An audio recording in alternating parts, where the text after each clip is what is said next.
Hello and welcome back to Foos Entertainment for my final review of the night, which is for 2023's Mission Impossible Dead Reckoning Part 1. Okay. Well, believe it or not, it's too small on this. They didn't read the synopsis, but it's way too small on it. So I'm just going to go to my trusty phone here to bring it up because I think it's a lot easier to read on bigger font. So just give me a second.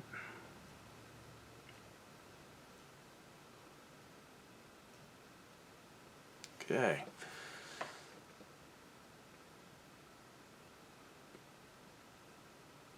Okay. Ethan Hunt in the IMF must track down a terrifying new weapon that threatens all of humanity if it falls into the wrong hands. With control of the future and the fate of the world at stake, a deadly race around the globe begins. Confronted by a mysterious, all-powerful enemy, Ethan is forced to consider that nothing can matter more than the mission, not even the lives of those he cares about most. You know what? I like the fact it doesn't give anything away. I really, truly do. Because this one right here is a little more interesting. Because it actually does play into AI becoming the villain.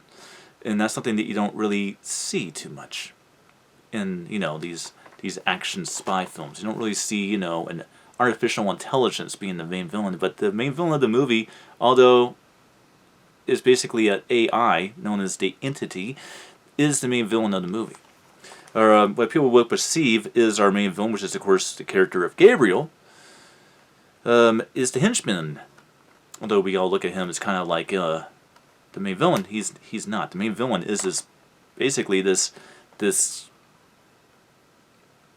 AI entity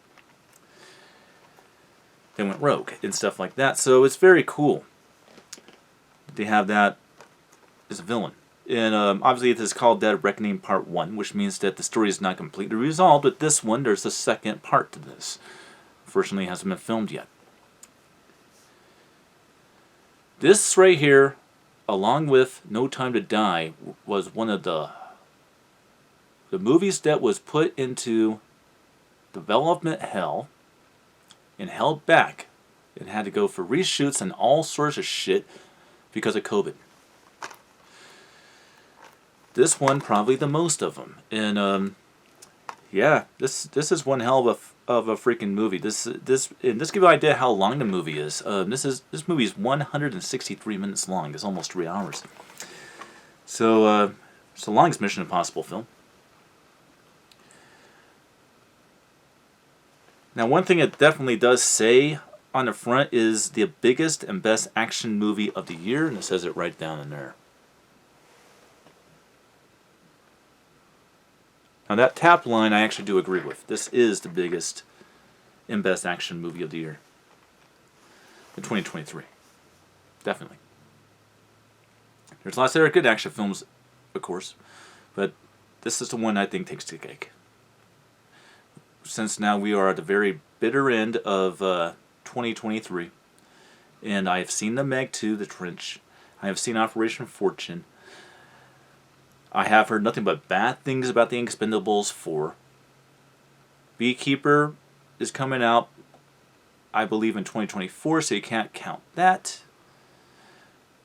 So when it comes down to it, yeah, I would say that Mission Impossible Dead Reckoning Part 1 is the best action movie of the year.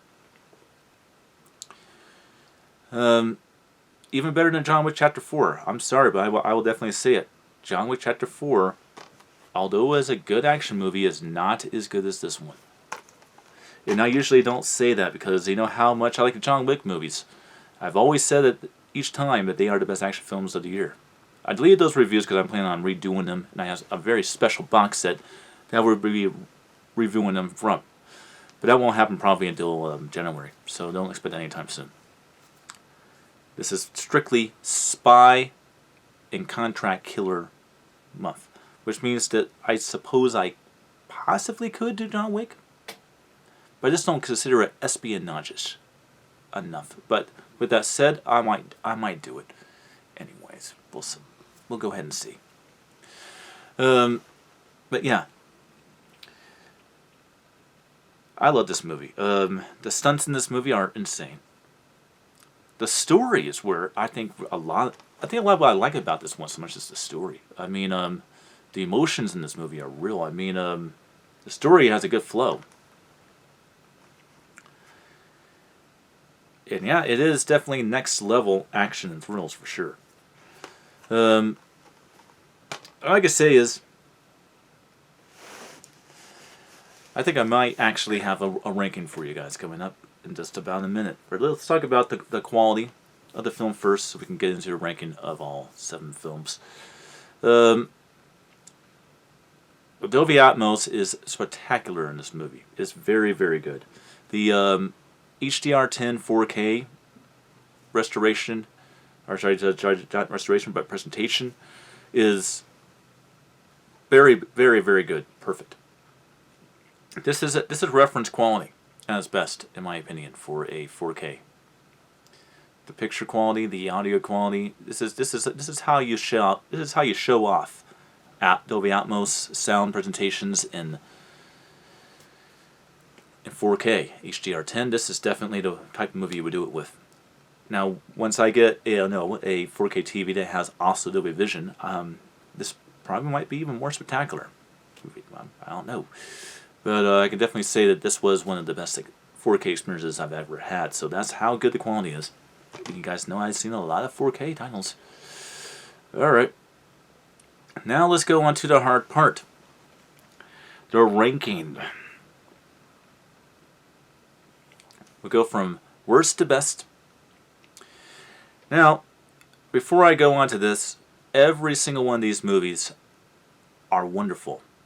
And if people that watch my reviews on these the first time are probably going to be very shocked at what I'm going to say first. Coming in at number 7 is Mission Impossible 2.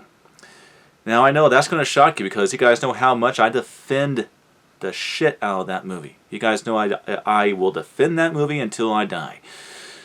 But yes, I got to put Mission Impossible 2 at number 7. Okay. Now I'm going to shock you guys again. And why do I put Mission Impossible 2? I'll give you like a couple of seconds. Not enough mystery thriller elements to the story of the film. It's just a straight up action movie. Coming in at number 6. Mission Impossible 3. Yeah, I know.